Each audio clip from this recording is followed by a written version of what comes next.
Let's bring in House Armed Services Committee member and Texas Republican Congressman Pat Fallon. Congressman, good to see you. President Biden said that he would consider implementing sanctions against Russia, unlike anything that they have seen before, yet he hasn't done so. You're saying he should have done it a while ago. Well, at least, Jack, at least announce to the Russians and the world what the consequences will be if they were to violate the integrity of the Ukraine and invade, because that would act as hopefully a deterrent.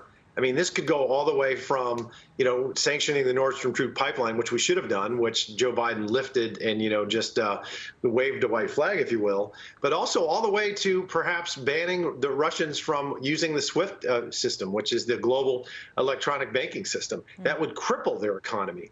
And if Putin knows the price, he might not be willing to pay it. Yeah, no, I can understand that. But of course, I think it was really important to note this report essentially saying that, Russia's not going to take the lying down. Putin is really sitting back. He's strategizing as well. He knows what chess pieces the U.S. has to move. A cyber attack could be crippling for our country. And I think he seems to be putting that out there, maybe floating it, starting that conversation to say, if you want to go there, I've got something to counter. Well, our economy is a lot larger than the Russians. Our military is also much stronger. And Putin is a bully. And Putin understands strength, and he also understands weakness. If we come from a position of strength, there's a reason why he didn't try any of this in the 4 years that President Trump was in office. There was no saber rattling by the Russians. There were no territorial grabs whatsoever, because he knew there would be dire consequences, and President Trump wasn't playing around. They're testing Biden right now, and so far he hasn't been up to the task. Well, I think you're right in making that point. And I think that, they've been testing since he has been in office. Foreign powers have been testing this president, and they're not seeing a strong president. They're sensing that weakness, which is why we're in the position that we're in right now, which is why they've had the opportunity to amass 125,000 troops on the border, and nobody's done anything.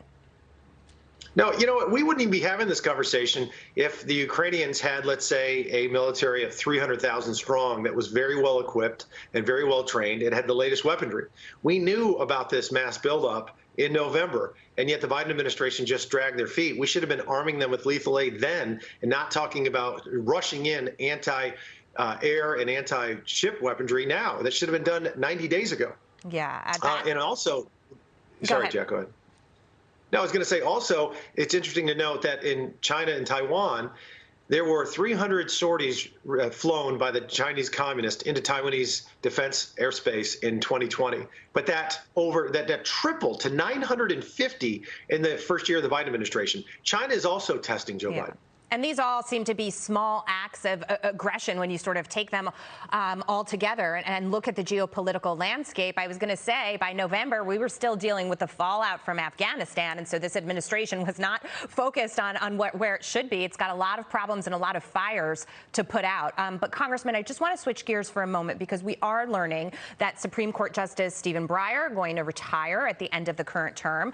White House Press Secretary Jen Psaki tweeting, it has always been the decision of any Supreme Court justice if and when they decide to retire and how they want to announce it. And that remains the case today. We have no additional details or information to share from the White House. Of course, the timing of this would seem to give President Biden a runway to get a new justice confirmed while his party still controls Congress ahead of the midterms.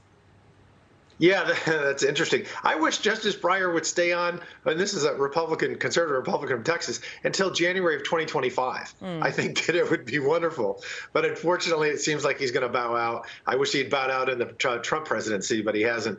So, we have, I think, people say a 6-3 conservative majority. I think it's probably more like 5.5 to 3.5. Right. But it is a conservative majority, thankfully, and it has been a great stopgap to some of the runaway bills that these Democrats have been passing.